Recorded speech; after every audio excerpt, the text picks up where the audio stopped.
People seem a little aggressive around here.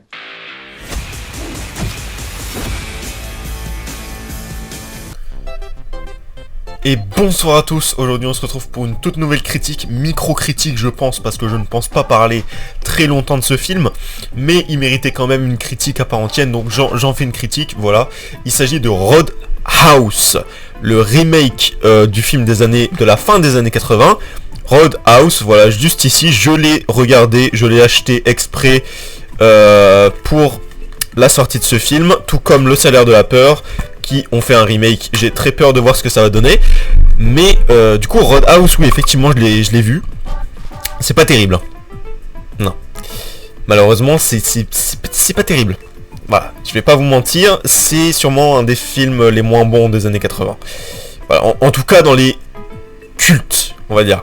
D'ailleurs je ne savais même pas que ce film était culte, voilà, pour moi c'était un film des années 80 oublié par tout le monde.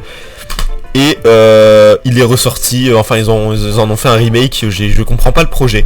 Vraiment je ne comprends pas le projet d'être allé chercher ce film qui est random. Vraiment ce film est random. Il n'y a pas plus random que celui-là. Ils ont pris un film des années 80 au hasard, hop, Roadhouse, tiens, tout le monde l'a oublié, et ben on va en faire un remake. Oui, et je comprends pourquoi tout le monde l'a oublié. Parce que c'est pas terrible. Voilà. Désolé de vous le dire, c'est pas bien. C'est pas un très bon film. Comparé à celui-ci, qui est bien plus intéressant et culte. Voilà. Et ça vient de la France. Bien sûr. Donc Roadhouse va raconter à peu près la même histoire, mais un peu différemment que l'original. C'est-à-dire que c'est Jake Gyllenhaal, Dalton, qui a le même nom de famille que le personnage du film des années 80, mais qui n'a pas le même prénom. Parce que dans celui-là, c'est Elwood, je suis pas sûr de la prononciation, alors que là c'est beaucoup plus simple, c'est John Dalton je crois, un truc comme ça, donc beaucoup plus simple, oui effectivement. Là ils sont allés chercher un prénom, Elwood, bon, va savoir, mais bon. Du coup ce Roadhouse va raconter l'histoire de Elwood Dalton, donc, qui est un ancien combattant de MMA, qui dort dans sa voiture, qui est pauvre, et qui pour gagner de l'argent va à des combats illégal où tout le monde le connaît et du coup tout le monde refuse de se battre contre lui et abandonne. Du coup il gagne l'argent du combat. Voilà, voilà. Et il va être contacté par une jeune femme qui le repère pour aller faire régner la loi dans un bar où c'est le chaos. Où c'est le chaos, l'anarchie, où tout le monde se pète à la gueule, tout le monde se crache dessus, tout le monde se jette des verres à la gueule, tout le monde est horrible. Et du coup, ils vont contacter ce petit Dalton, Jake Gyllenhaal, ancien combattant de MMA, pour aller faire régner la loi dans le bar. Donc c'est à peu près pareil que celui-là. Celui-là, c'était beaucoup plus basique, l'histoire, c'était... parce que de base, il est déjà videur. Voilà, dans celui-là. Il n'est pas combattant de MMA ni rien, il est juste déjà videur. Et on va le voir, et on lui dit t'es videur, bah viens être videur mais dans un autre bar, où c'est le chaos. Voilà, donc ça c'était beaucoup plus basique, et c'est pas terrible surtout. Ce nouvel opus, je l'ai trouvé mieux que l'original, mais vraiment très légèrement. Très légèrement mieux, juste sur quelques points. Voilà. Parce que ça reste pas terrible. Voilà. Ce remake n'est pas terrible. Voilà, parce que faire un remake, c'est déjà un risque. Alors faire un remake d'un film pas terrible, ça n'a pas d'intérêt. Voilà, donc, mais ils l'ont fait quand même, avec Jake Gyllenhaal, je ne sais pas ce qu'il fout là. D'habitude, il a des meilleurs choix de films, à part Spider-Man. Calmons-nous. Mais, ouais, qu'est-ce qui se passe? Je comprends pas là. Bon, tant pis.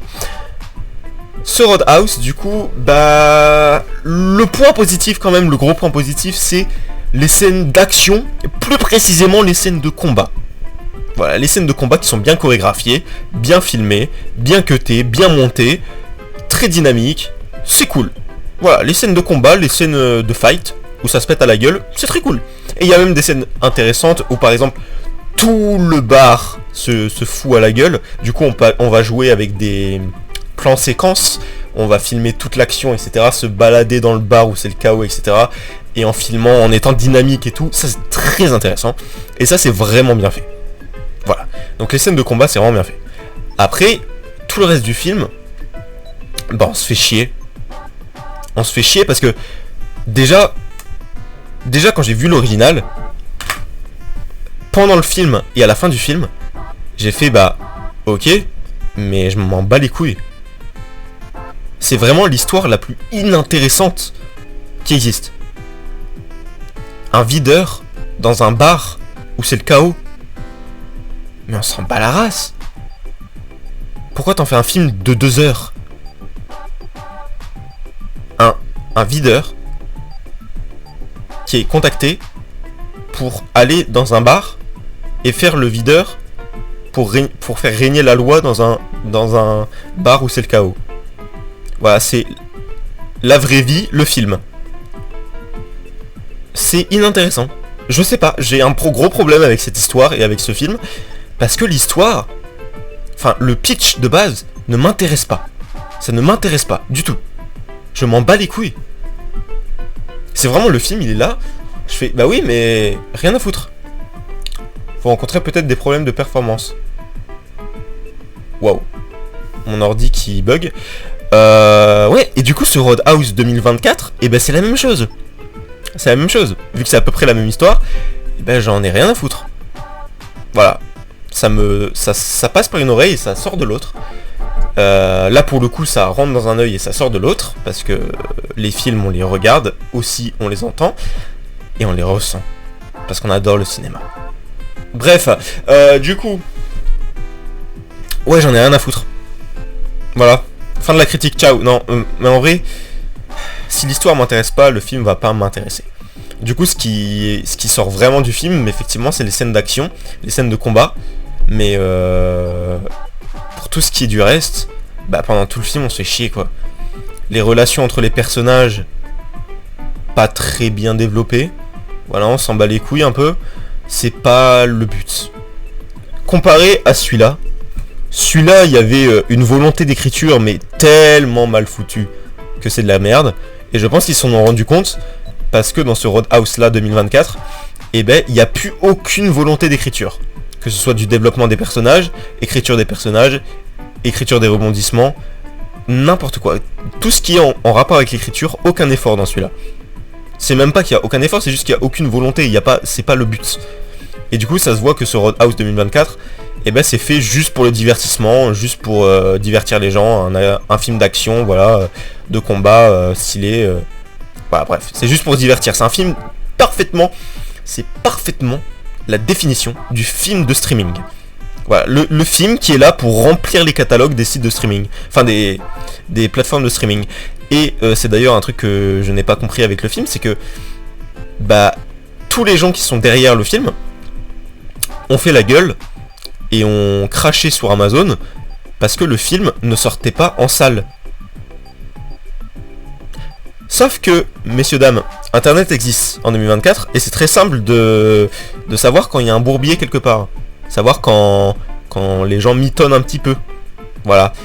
Et du coup, on sait que Amazon vous a proposé 60 millions, ou 40, je ne sais plus, pour que le film sorte en salle. Et ils vous ont proposé 80 millions pour que le film sorte en plateforme, sur les plateformes de streaming. Bizarre. Et il me semble que vous avez pris les 80 millions. Et pas les 40 millions. Non. Vous avez pris les 80 pour qu'ils sortent sur les plateformes. Donc ne faites pas les étonner quand Amazon sort le film sur les plateformes. Merci bien, arrêtez de mentir. C'est pas très bien. Donc ouais, du coup, surtout que en plus cette histoire là, ça n'a pas de sens parce que le film, c'est vraiment pas un film de cinéma. Hein. C'est le genre de film, je l'aurais vu au cinéma, j'aurais fait bah ok, j'ai vu un téléfilm au cinéma. Ce n'est vraiment pas un film de cinéma. C'est un film, c'est un film de remplissage de plateformes de streaming. C'est un film de contenu, c'est juste du contenu, c'est pas un film, c'est un contenu. C'est du remplissage de contenu. Voilà, c'est tout. Parce qu'il n'y a aucune volonté d'écriture, il n'y a rien, pas de développement de personnage, rien du tout. Le personnage au début, à la fin, c'est le même. pas d'évolution, rien. C'est juste un film pour faire de l'action, pour voir Conor McGregor se fight contre Jake Gyllenhaal, parce que c'est marrant. Et voilà, c'est tout. Pas plus, pas moins. Voilà. Donc il y a des gens pour qui ça va plaire, bien sûr, mais moi ça marche pas. Déjà que je suis pas fan de celui-là. Alors en plus, si tu me fais un film où c'est la même chose, mais en moins bien, enfin en un peu mieux, mais en même temps en moins bien, ça marche pas quoi. Parce que c'est un peu mieux en action, en décor, en fight, tout ça. En action, en montage, c'est mieux. Mais en termes d'histoire, là, régression. Régression par rapport au 1. Ouais, je sais pas, je comprends pas le projet d'être allé chercher ce film oublié des années 80, 89, pour aller faire un remake avec Jake Gyllenhaal qui se fight contre Ewan McGregor. Conor McGregor, excusez-moi. J'ai confondu Ewan McGregor et Conor McGregor. Bah je pense qu'on peut arrêter la critique là parce que j'en ai ras le cul. Ciao.